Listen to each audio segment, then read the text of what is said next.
नमस्कार. दीपूज recipe and more चॅनलमध्ये तुम्हा सर्वांचे खूप खूप स्वागत आहे.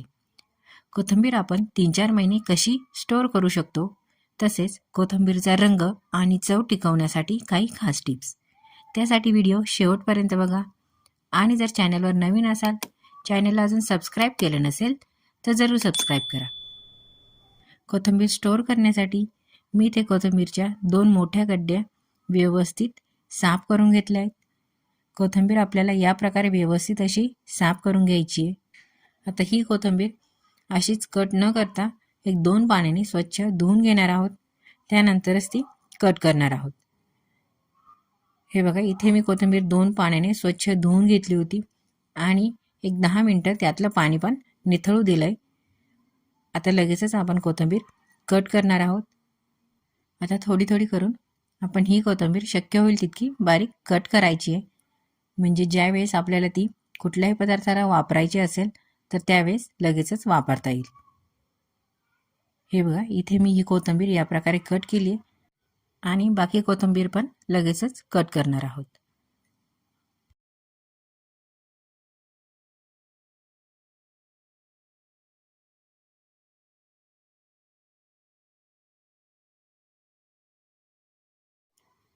हे बघा, इथे सर्व कोथिंबीर कट करून झाली आहे आणि मी ती एका न्यूजपेपरवरती टाकली. खाली एक मोठं ताट पण ठेवलंय.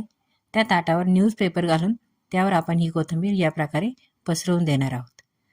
कोथिंबीरीचा रंग आणि चव टिकून राहण्यासाठी मी यावर एक मोठा चमचा तेल घालते. तेल घातल्यानंतर तेल आपल्याला कोथिंबीरीला व्यवस्थित चोळून घ्यायचं आहे. कोथिंबीर व्यवस्थित वर खाली करत कोथिंबीरीला आपण तेल चोळून घेणार आहोत. जर कोथिंबीर जास्त प्रमाणात असेल तर तेलाचं प्रमाणही इथं थोडंसं वाढवावं. हे बघा, तेल व्यवस्थित असं चोळलं गेलंय. आता आपण कोथिंबीर सुकवणार आहोत. मी ही कोथिंबीर उन्हामध्ये सुकवतीये, त्यामुळे यावर एक सुती कपडा घालतीये. यावर सुती कपडा घातल्याने कोथिंबीरीचा रंग आणि चव टिकून राहील. जर तुम्ही ही कोथिंबीर सावलीमध्ये सुकवत असाल तर न्यूजपेपरवर न सुकवता फक्त सुती कपड्यावरती ही कोथिंबीर सुकवावी. सावलीमध्ये सुकवल्यानंतरही तिला थोडंसं तरी अर्धा 1 तास ऊन द्यावं, म्हणजे कोथिंबीर छान सुकल्या जाते आणि जास्त दिवस टिकते पण. हे बघा, पूर्ण दिवसभर कोथिंबीर सुकल्यानंतर कोथिंबीर व्यवस्थित अशी कोरडी झाली आहे आणि छान तयार पण झाली आहे.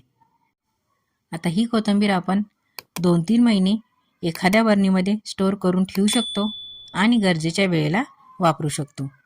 तर मग तुम्हाला ही कोथिंबीर स्टोअर करून ठेवण्याची पद्धत कशी वाटली हे मला कमेंट करून नक्की सांगा.